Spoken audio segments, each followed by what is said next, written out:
નમસ્કાર, હું છું હિના અને આપ જોઈ રહ્યા છો ઇન્ડિયન ન્યૂઝ ગુજરાતના મહત્વના સમાચારની શરૂઆત કરીએ અમરેલીથી। તો અમરેલી જિલ્લામાં સ્થાનિક સ્વરાજ્યની ચૂંટણીને લઈને ગઈકાલે લાઠી તાલુકા પંચાયત અને જિલ્લા પંચાયત માટે ભાજપના ઉમેદવારો દ્વારા ઉમેદવારી ફોર્મ ભરવામાં આવ્યા હતા।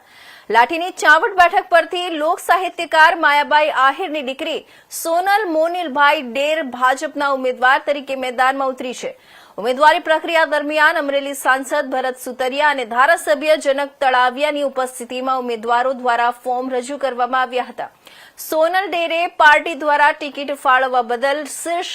નેતૃત્વનો આભાર વ્યક્ત કર્યો હતો અને જીતનો વિશ્વાસ વ્યક્ત કર્યો હતો।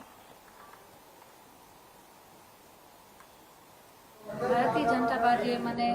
મારા ઉપર વિશ્વાસ કરી અને જે ટિકિટ આપી છે એ બદલ હું તમામ હોદ્દેદારો અને ભારતીય જનતા પાર્ટીનો આભાર માનું છું અને આ ટિકિટ અમે ખૂબ જંગી મતથી જીતશું એનો મને ખાતરી છે। આજે લાઠી તાલુકાની અંદર લાઠી તાલુકાની તમામે તમામ 16 સીટના તમામ ઉમેદવારોના ફોર્મ આજે અમે રજૂ કર્યા છે અને સાથે સાથે જિલ્લા પંચાયતની 3 સીટના પણ ફોર્મ અમે આજે રજૂ કર્યા છે અને હું વિશ્વાસ સાથે કહું છું કે આદરણીય વડાપ્રધાન નરેન્દ્રભાઈ મોદી સાહેબના નેતૃત્વમાં જે રીતે ભારતીય જનતા પાર્ટી અને અમારા ગુજરાત રાજ્યના નાયબ મુખ્યમંત્રી ભૂપેન્દ્રભાઈ પટેલ સાહેબના નેતૃત્વ નીચે